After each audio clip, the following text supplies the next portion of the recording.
ఆ గోడలన్నింటికి పసుపు రంగు పూసేశారు. లక్షల రూపాయలతో పసుపు రంగు వేసేశారు. బయట గోడలే కాదు, లోపల గోడలు కూడా పసుపే. బయట బిల్డింగులపై టీడీపీ అధినేత చంద్రబాబు ఫోటోలను వేశారు. ఓవైపు ఎన్టీఆర్, మరోవైపు చంద్రబాబు ఫోటోలను ముద్రించారు. ఈ డెకరేషన్ అంతా విని టీడీపీ ఆఫీస్ అనుకుంటున్నారా? కాదు, అవి టీడీపీ ఆఫీసులు కాదు, అచ్చంగా ప్రజల డబ్బుతో నిర్మించిన అన్నా క్యాంటీన్లు. ప్రభుత్వ భవనాలకు మీ పార్టీ రంగులేస్తారా? మీ తాతగారి జాగీరా? మీ అబ్బ సొత్తా? మీ మొహాలకు వేసుకోండి మీ పార్టీ రంగులు. మా ప్రభుత్వంలో అసలు మా పార్టీ రంగులు వేయం. ఇవి సీఎం చంద్రబాబు ఎన్నికల ముందు నుండి ఇచ్చిన స్టేట్మెంట్లు. అయితే ఆయన మాటలకు, అధికారంలోకి వచ్చాక చేస్తున్న పనులకు 1% కూడా మ్యాచ్ అవ్వడం లేదు. అన్నా క్యాంటీన్లకు పూర్తిగా పసుపు రంగు పూసేశారు. క్యాంటీన్ బయట లోపల మొత్తం టీడీపీ రంగులను పూసేశారు. క్యాంటీన్లో ఏ భాగం చూసినా తెలుగుదేశం పార్టీ రంగునే కనిపిస్తోంది. మామూలుగా బయట వేసుకుని పబ్లిసిటీ చేసుకుంటారు. కానీ సీఎం చంద్రబాబు పాలనలో ఏకంగా లోపల కూడా పసుపు రంగును పూసేశారు. అసెంబ్లీతో పాటు బహిరంగ సభల్లోనూ సీఎం చంద్రబాబు, నారా లోకేష్ గతంలో చెప్పిన మాటలు అన్నీ ఇన్ని కావు. మేమసలు మా పార్టీ రంగులు, బొమ్మలు వేయమంటూ స్టేట్మెంట్లు ఇచ్చారు.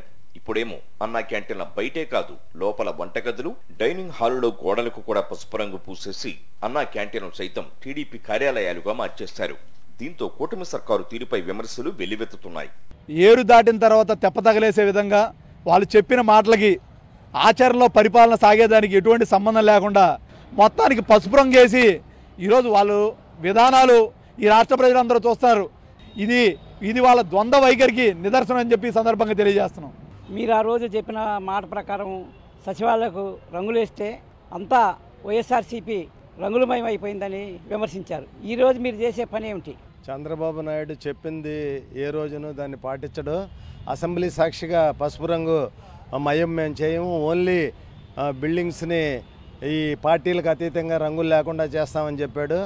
ఏపీలో అన్నా క్యాంటీన్లను ఈ నెల 15వ తేదీ నుంచి మళ్లీ ప్రారంభించాలని ప్రభుత్వం నిర్ణయించింది. రాష్ట్రంలోని 33 మున్సిపాలిటీల్లో 100 అన్నా క్యాంటీన్లను ప్రారంభిస్తామని ప్రభుత్వం చెబుతోంది. మరో 83 క్యాంటీన్లను రెండో విడతలో ప్రారంభిస్తామని ప్రకటించింది. ఈ నేపథ్యంలో అన్నా క్యాంటీన్లలో ఏర్పాట్లు చేయాలని ఆదేశించారు.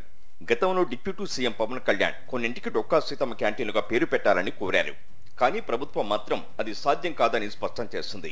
ఇచ్చిన మాటపై నిలబడటం తన హిస్టరీలో లేదని ఇప్పటికీ అనేకసార్లు నిరూపించుకున్న సీఎం చంద్రబాబు తాజాగా అన్నా క్యాంటీన్ల విషయంలోనూ తాను మాట్లాడిన మాటలన్నీ పూర్తిగా మర్చిపోయినట్లు కనిపిస్తోంది.